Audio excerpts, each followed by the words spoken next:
네, 9월 19일 금요일 짱목과 말씀수다의 시간입니다. 오늘 주시는 하나님의 말씀은 신명기 28장 47절부터 68절 말씀인데요. 제일 긴 말씀 같아요. 제가 볼 때 제일 긴 말씀이니까 쭉 읽고 은혜 받으시기 바랍니다. 내가 모든 것이 풍족하여도 기쁨과 즐거운 마음으로 내 하나님 여호와를 섬기지 아니함으로 말미암아 내가 줄이고 목마르고 헐벗고 모든 것이 부족한 중에서 여호와께서 보내사 너를 치게 하실 적군을 섬기게 될 것이니 그가 철멍에를 내 목에 메고 마침내 너를 멸할 것이라.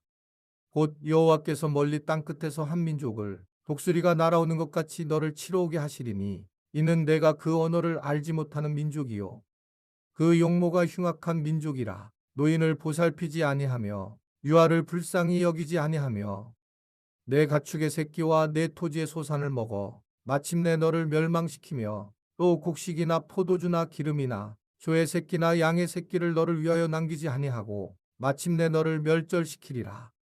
그들이 전국에서 내 모든 성읍을 에워싸고 내가 의뢰하는 높고 견고한 성벽을 다 헐며 내 하나님 여호와께서 내게 주시는 땅의 모든 성읍에서 너를 에워싸리니 내가 적군에게 에워싸이고 맹렬한 공격을 받아 곤란을 당함으로 내 하나님 여호와께서 내게 주신 자녀 곧 내 몸의 소생의 살을 먹을 것이라.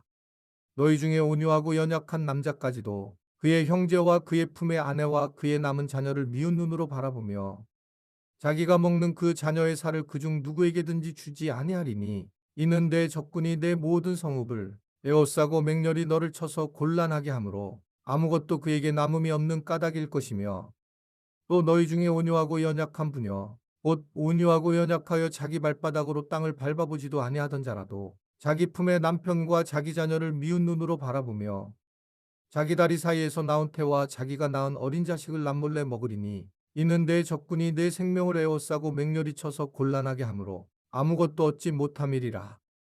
내가 만일 이 책에 기록한 이 율법의 모든 말씀을 지켜 행하지 아니하고 내 하나님 여호와라는 영화롭고 두려운 이름을 경외하지 아니하면 여호와께서 내 재앙과 내 자손의 재앙을 극렬하게 하시리니 그 재앙이 크고 오래고 그 질병이 중하고 오래일 것이라. 여호와께서 내가 두려워하던 애굽의 모든 질병을 내게로 가져다가 내 몸에 들어붙게 하실 것이며 또 이 율법책에 기록하지 아니한 모든 질병과 모든 재앙을 내가 멸망하기까지 여호와께서 내게 내리실 것이니 너희가 하늘의 별같이 많을지라도 내 하나님 여호와의 말씀을 청종하지 아니하므로 남는 자가 얼마 되지 못할 것이라. 여호와께서 너희에게 선을 행하시고 너희를 번성하게 하시기를 기뻐하시던 것 같이 이제는 여호와께서 너희를 망하게 하시며 멸하시기를 기뻐하시리니 너희가 들어가 차지할 땅에서 뽑힐 것이요 여호와께서 너를 땅 이 끝에서 저 끝까지 만민 중에 흩으시리니 내가 그곳에서 너와 내 조상들이 알지 못하던 목소구상을 섬길 것이라. 그 여러 민족 중에서 내가 평안함을 얻지 못하며 내 발바닥이 쉴 곳도 얻지 못하고 여호와께서 거기에서 내 마음을 떨게 하고 눈을 쇠하게 하고 정신을 산란하게 하시리니 내 생명이 위험에 처하고 주야로 두려워하며 내 생명을 확신할 수 없을 것이라. 내 마음의 두려움과 눈이 보는 것으로 말미암아 아침에는 이르기를 저녁이 되었으면 좋겠다 할 것이요 저녁에는 이르기를 아침이 되었으면 좋겠다 하리라. 여호와께서 너를 배에 싣고 전에 내게 말씀하여 이르시기를 내가 다시는 그 길을 보지 아니하리라 하시던 그 길로 너를 애굽으로 끌어가실 것이라. 거기서 너희가 너희 몸을 적군에게 남녀종으로 팔려 하나 너희를 살 자가 없으리라. 오늘 말씀은 하나님이 이스라엘 백성이 오랜 이제 광야 생활을 마치고 소위 적과 꿀이 흐르는 가나안 땅에 이제 들어갈 때에 받을 복과 또 발생할 신앙의 쇠퇴에 대해서 미리 예고하는 그런 말씀입니다.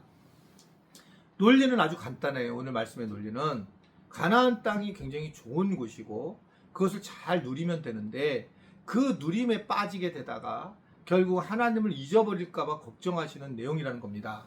그냥 광야에 계속 살게 되면 이스라엘 백성들이 광야에 있기 때문에 하나님을 바라보겠지만 하나님은 더 잘 살기를 원하시고 더 행복하기를 원하시고 더 가지기를 원하셔요.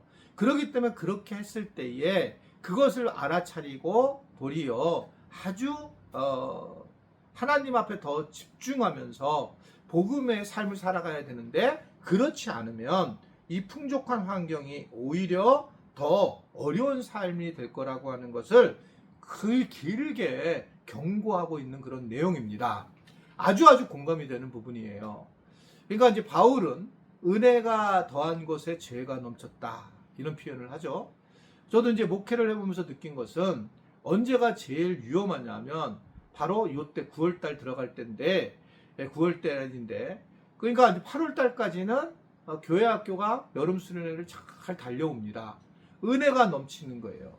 근데 은혜가 넘치고 나면 그때의 은혜를 넘쳤을 때의 사람들의 부딪힘으로 인해서 어려움을 겪고, 그래서 이 죄의 길로 들어가는 과정들이 굉장히 많은 겁니다. 교회가 뭔가 부흥회를 하거나 뭔가 은혜가 넘치는 시간이 되면 꼭꼭 따라오는 게 고난이고 마귀의 모습이 꼭 따라오게 되어 있어요. 정말 신비할 정도로 그렇습니다. 이게 그냥 근데 예상치 못한 일들이 일어나는 거예요. 교회 특별히 리더십에게서 이런 일들이 일어날 때가 너무 많이 있습니다. 왜냐하면 섬기고 교회 전체를 알고 있기 때문에. 그래서 우리가 뭔가 은혜를 받을 때 정말 많이 기도를 해야 돼요. 하나님 앞에 엎드려서 내가 혹시라도 그 시험에 들까, 이것에 대해서 노력하고 또한 자기 스스로를 다독거리면서 그렇게 살아가야 돼요. 왜냐하면 섬기는 분들이 항상 이런 문제에 빠지기 때문에 그렇습니다. 그러니까 교회가 어려워지는 거예요.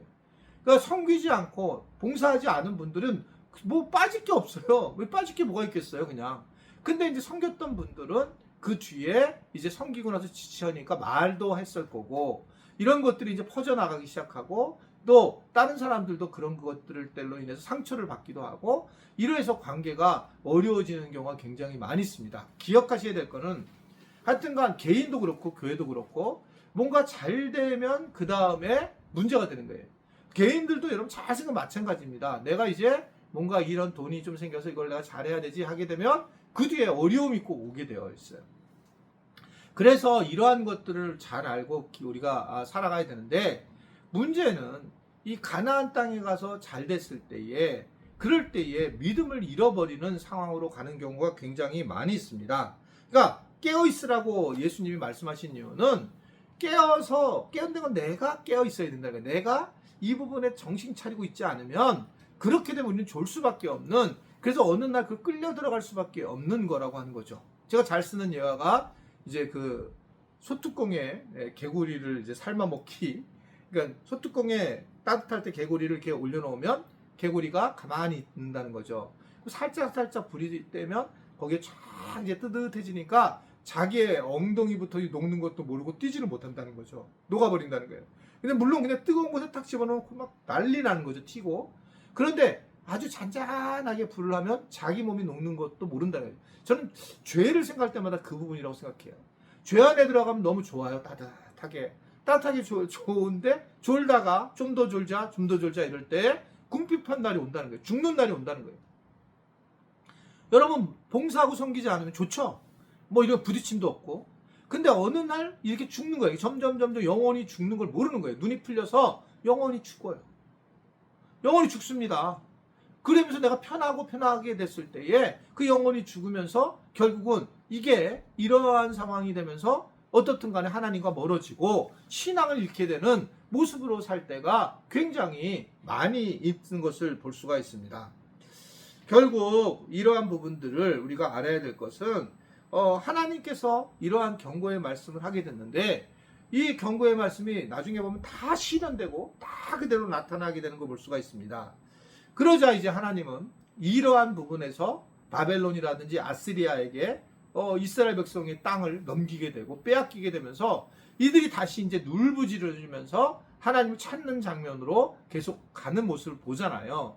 왜냐면 사사기에서 똑같잖아요. 사사기의 그 구조가 뭐냐면 이스라엘 백성들이 굉장히 잘 살다가 죄를 범하면, 그 죄를 범하다가 외부에서 적이 들어오게 돼서 공격을 하게 되면 막 회개를 하고 도와달라고 그러면 사사가 세워져서 이제 이겨서 승리하게 되면 좀 있다가 또 죄를 범하게 되고, 그러면 또 외부에서 공격을 하고, 바벨론이나 느부갓네살처럼 그러면 이제 다 무너지게 되면 하나님 앞에 죄를 회개하고 불러들이면 또 사사가 나오고, 사사가 그런 내용이에요. 사사가 빙빙 도는 얘기가 인간사의 이야기죠. 인간사. 이런 모습들이 있다는 것이 얼마나 고통스럽고 얼마나 아픈 얘기인가, 라는 것을 생각한다는 겁니다. 이것들이 실질적으로 이 가나안 땅에 나타나고 교회 안에서도 똑같이 나타나요. 그래서 내가 편하게 있고 있는 것이 좋겠처럼 보이지만 그것이 오늘 하나님의 경고처럼 아주 위험해진다. 여러분, 그냥 봉사, 사명, 사역 이런 걸 할 때에 좀 말을 안 했으면 좋겠어요. 내가 하겠다, 안 하겠다. 뭐 교회에서 내가 시켜도 안 할 거야, 할 거야. 이렇게 하지 말고 정말 교회가 필요하면 내가 할게요. 그리고 또 스스로가 마음속에 이건 내가 했으면 좋겠다. 내가 더 나이 먹기 전에. 그럼 하는 거고. 이렇게 해야지. 이거를 가지고 하냐 안 하냐 이렇게 되면 결국 우리 시험에 들 수밖에 없어요. 자원하지 않기 때문에. 그래서 우리가 2026년에도 여러 사역자가 필요할 텐데 그때마다 내가 하겠습니다. 이런 아주 분명한 그런 사역자들이 세워졌으면 좋겠어요. 그래서 그냥 내가 하겠습니다. 라고 그렇게 얘기를 하게 될 때에 그때 하나님이 축복해 주시고 또 그러한 고백들을 통해서 믿음이 잘 성장될 수 있다는 것을 아는 우리 지체들이 될 수 있게 되기를 바랍니다. 기도하겠습니다.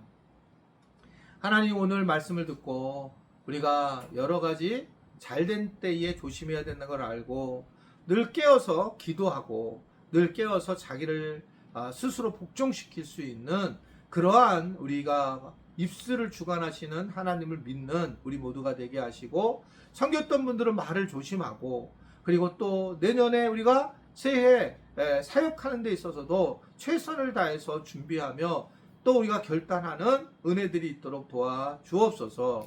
예수님의 이름으로 기도드리옵나이다. 아멘.